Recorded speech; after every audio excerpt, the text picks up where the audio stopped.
नमस्कार दोस्तों, target with PS Parihar channel में आपका स्वागत है। आइए शुरू करते हैं और देख लेते हैं कि आज के इस वीडियो में विद्यार्थी जीवन से संबंधित कौन कौन सी सूचनाएं हैं। तो वीडियो को जल्दी से लाइक कर दें, शेयर कर दें और जिन छात्रों ने चैनल को अभी भी सब्सक्राइब न किया हो तो जल्दी से सब्सक्राइब कर लें ताकि आप लोगों को इसी प्रकार की ऑथेंटिक अपडेट से सबसे पहले मिलती रहे। सबसे पहली सूचना है LT ग्रेड शिक्षक भर्ती की। लिखा है राजकीय विद्यालयों में बढ़ेंगे शिक्षकों के 1298 पद। प्रदेश के नवनिर्मित राजकीय विद्यालयों में शिक्षकों के 1298 पद बढ़ेंगे। वर्तमान सत्र 2023-24 में खुले 71 राजकीय इंटर कॉलेज और 13 हाई स्कूलों में प्रवक्ता सहायक अध्यापक के कुल 1298 पदों के सृजन का प्रस्ताव शिक्षा निदेशालय की ओर से शासन को भेज दिया गया है और मंजूरी मिलने के बाद रिक्त पदों का अधियाचन उत्तर प्रदेश लोक सेवा आयोग, ये देखिए लिखा हुआ, को भेजा जाएगा ताकि इन पदों पर नियमित शिक्षकों की नियुक्ति हो सके। फिलहाल वहां पर दूसरे स्कूलों के शिक्षकों को संबद्ध कर पढ़ाई लिखाई कराई जा रही है। तो कुछ नए विद्यालय खुले हैं और उन विद्यालयों में भी शिक्षक भर्तियां होंगी और वो भर्तियां उत्तर प्रदेश लोक सेवा आयोग से ही होंगी। तो जो अधियाचन लोक सेवा आयोग में पहले भेजा गया है तो हो सकता है कि उसी पदों पर ये वाले पद जोड़ दिए जाएं। और ये जो नए सृजित विद्यालय हैं, यहाँ पर कुछ और भी भर्तियाँ होंगी, जैसे बाबू और चपरासों की ये भर्तियाँ आउटसोर्सिंग अथवा UP-SSC के माध्यम से होंगी। अगली सूचना भी उत्तर प्रदेश लोक सेवा आयोग की है, जिसके बारे में मैंने कल आप लोगों को जानकारी दी थी। कृषि सहायक के 3446 पदों पर भर्ती को प्रदर्शन कर इन विद्यार्थियों ने प्रदर्शन किया लोक सेवा आयोग में और लिखा कि पूर्व की कृषि प्राविधिक सहायक भर्ती 2013 में आरक्षण विसंगति का मामला सर्वोच्च न्यायालय तक गया था, जिस पर सर्वोच्च न्यायालय ने अचयनित 906 छात्रों व समस्त प्रतिवादी छात्रों को आगामी भर्ती में उम्र सीमा में छूट के साथ बिना प्रारंभिक परीक्षा यानी PET के मुख्य परीक्षा में प्रतिभाग करने के लिए आदेश दिए थे। तो इन विद्यार्थियों का डाटा भेजा जाना है उत्तर प्रदेश अधीनस्थ सेवा चयन आयोग और उसके बाद ही ये भर्तियाँ हो पाएंगी। मैंने कल आप लोगों को जानकारी दी थी कि कल उत्तर प्रदेश लोक सेवा आयोग के जो अधिकारी थे वो सब PCS मेंस में लगे हुए थे, जिसकी वजह से किसी सक्षम अधिकारी से महत्वपूर्ण वार्ता नहीं हो सकी। लेकिन वो बहुत जल्द जैसे मेंस समाप्त हो जाएगा PCS का, विद्यार्थी फिर से वहाँ पर प्रदर्शन करेंगे। अगली सूचना भी उत्तर प्रदेश लोक सेवा आयोग की है। PCS मुख्य परीक्षा में भूगोल से जुड़े 3 सवालों पर रही आपत्तियां। यहाँ पर कौन कौन से सवाल गलत थे कल के मेंस में, उसके बारे में यहाँ पर जानकारी भी दी गई है। लिखा है 9 नंबर चैनल के सामरिक महत्व पर एक टिप्पणी लिखिए। और ये पेपर मैंने टेलीग्राम चैनल पर भी डाला था, आप लोगों ने देखा होगा। और विद्यार्थियों का कहना है कि 9 नंबर चैनल 9 डिग्री चैनल होता है, 9 नंबर नहीं होता है। और इसी तरीके का भारत में एल नीनो और दक्षिण पश्चिम मानसून के बीच संबंधों की व्याख्या कीजिए और उसका कृषि पर प्रभाव पर डालिए। तो इसमें हिंदी और इंग्लिश में अंतर था। लिखा अंग्रेजी अनुवाद में साउथ ईस्ट मानसून लिखा हुआ, जबकि हिंदी में दक्षिण पश्चिम मानसून लिखा है। प्रश्न संख्या 20, भारत में खनिज विकास नीति लिखा था, इसकी व्याख्या करिए। जबकि खनिज विकास नीति नहीं होता, राष्ट्रीय खनिज नीति होता है। इसके बारे में लोक सेवा आयोग से शिकायत भी की गई है और लोक सेवा आयोग की तरफ से कहा गया है कि शिकायत मिलती है तो होगा परीक्षण आयोग। इस मामले में उत्तर प्रदेश लोक सेवा आयोग के मीडिया प्रभारी विनोद कुमार गौड़ का कहना है कि अभी तक कोई शिकायत नहीं मिली है। अगर शिकायत मिलती है तो परीक्षण करा करके इस पर विचार किया जाएगा। उत्तर प्रदेश लोक सेवा आयोग ने कल जो नोटिस जारी की थी, जिसके बारे में मैंने कल देर शाम को वीडियो भी बनाया था, RO के बारे में ये विज्ञप्ति छपी हुई है। लिखा कि अभ्यर्थी संज्ञानित है कि आयोग द्वारा समीक्षा अधिकारी, सहायक समीक्षा अधिकारी आदि परीक्षा 2023 का विज्ञापन शीघ्र जारी किया जाना है, जिसमें आवेदन हेतु OTR की प्रक्रिया पूर्ण करके OTR नंबर प्राप्त करना अनिवार्य है। आयोग द्वारा विज्ञापित किसी पद पर आवेदन करने के पूर्व आयोग की वेबसाइट otr.pariksha.nic पर OTR की प्रक्रिया पूर्ण कर लें। तो यहाँ पर यह बताया गया कि RO का विज्ञापन जल्द जारी होगा और सभी विद्यार्थी जो है वो अपना OTR कंप्लीट कर लें। अगली सूचना TGT PGT को लेकर के है।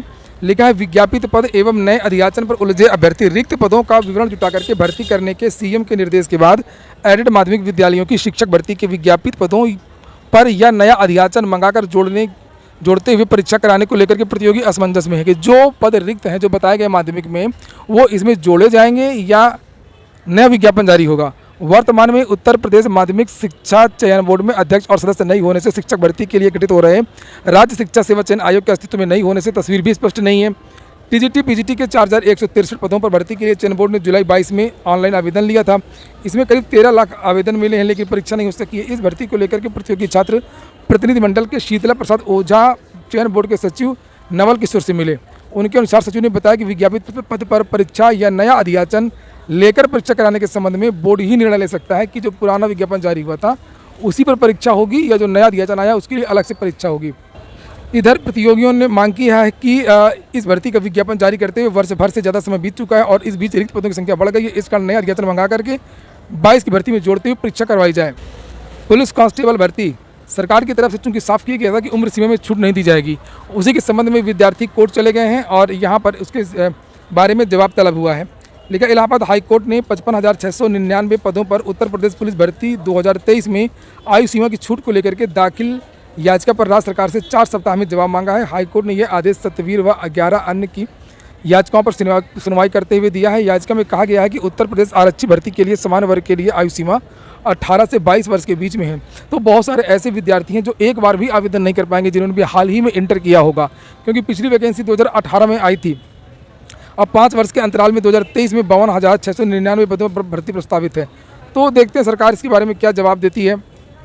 अगली सूचना SBI की वैकेंसी की है। 439 पदों पर भर्ती आई है असिस्टेंट मैनेजर, डिप्टी मैनेजर की, और वेबसाइट है यहाँ पर sbi.co.in। यहाँ पर जाकर के आप लोग देख सकते हैं अलग अलग वर्ग के लिए अलग अलग आयु हुई योग्यता वगैरह सारी जानकारी आपको इस वेबसाइट पर मिल जाएंगी। UPSSC की भी कुछ सूचना है, जैसे यहाँ पर लिखा हुआ है ग्राम पंचायत अधिकारी के लिए 66,691 भर्ती शॉर्टलिस्ट किए गए हैं। प्रदेश में पंचायती राज विभाग के तहत ग्राम पंचायत अधिकारी के 1468 पदों के लिए भर्ती की प्रक्रिया चल रही है और इसी क्रम में अधीनस्थ सेवा चयन आयोग ने PET 2022 के स्कोर के आधार पर पदों के सापेक्ष 15 गुना यानी 66,000 15 गुना लिखा है, लेकिन मैंने कल बताया था ये लगभग 45 गुना है, 15 गुना नहीं है। और 15 गुना कैसे हो सकता है 1468 का 66,000, आप कुछ समझ सकते हैं।